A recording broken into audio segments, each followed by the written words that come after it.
ایک دفعہ کا ذکر ہے، ایک چھوٹے سے شہر میں ایک پرانی اور بھٹکتی ہوئی جنگل کی سیر کرنے کے لیے کچھ لوگ نکلتے ہیں۔ ان میں سے کچھ خوش نصیب اور کچھ دلچسپ لوگ بھی تھے۔ جنگل کی گہرائیوں میں اکثر عجیب و غریب چیزیں ہوتی تھیں، اور اس جنگل کا ایک ایسا راز تھا جو صرف کچھ لوگ ہی سمجھ پاتے تھے۔ ایک دفعہ 3 پریاں اس جنگل میں چل کر آئیں۔ یہ 3 پریاں الگ الگ قسم کی تھیں۔ ایک تو اپنی مصروفیات میں گھبرا کر دوسروں کی مدد کرنا چاہتی تھی۔ دوسری اپنے آپ کو ہر وقت سمجھ کر زندگی کے رنگ سے انجان تھی۔ اور تیسری بہت سمجھدار تھی، لیکن اکثر خود کو دوسرے لوگوں سے بہتر سمجھتی تھی۔ انہیں ایک عجیب سا پرانا سیب کا درخت دکھائی دیا جو ہر وقت الزام لگانے کے لیے تیار رہتا تھا۔ سیب کا درخت تھا، لیکن اس درخت کے راز کی بات یہ تھی کہ جو بھی سیب کو توڑتا اسے کسی نہ کسی قسم کا درد یا افسوس محسوس ہوتا۔ اس لیے لوگ اس درخت کو دور سے ہی دیکھتے اور جلدی سے نکل جاتے۔ پریوں کی بے چینی سمجھ گئی تھی کہ ان کے پاس ایک ایسا موقع ہے جہاں انسانیت اور بے خوف سوچ کو سمجھنے کا موقع ملے گا۔ تیسری پری نے اپنے ساتھیوں سے کہا، ہمیں اس درخت کو سمجھنا ہوگا۔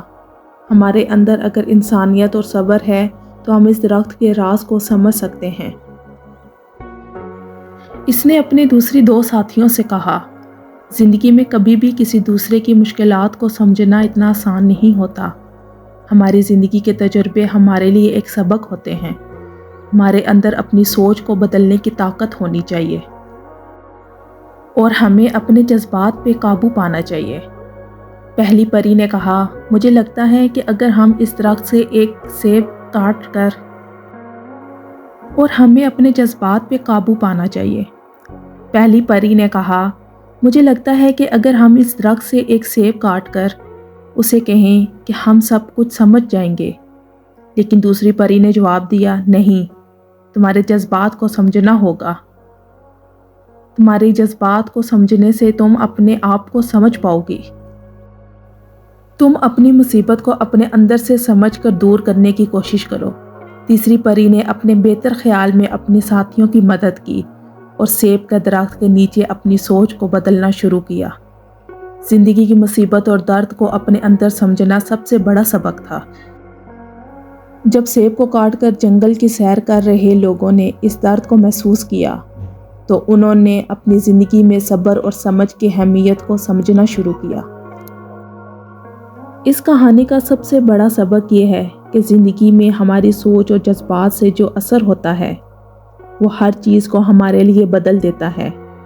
اگر ہم اپنی زندگی کی مصیبت کو سمجھ کر صبر سے کام لیں تو ہم اپنی منزل کو حاصل کر سکتے ہیں۔ سیب کا درخت تھا، لیکن اس کے اندر جو طاقت تھی وہ ہمارے جذبات اور سوچ سے جڑی ہوئی تھی۔ زندگی میں صبر اور سمجھ سے کام لو، اپنی سوچ کو بہتر بناؤ اور دوسروں کے جذبات کا احترام کرو۔ مزید ایسے ہی دلچسپ کہانیاں سننے کے لیے ہمارے چینل کو سبسکرائب کریں۔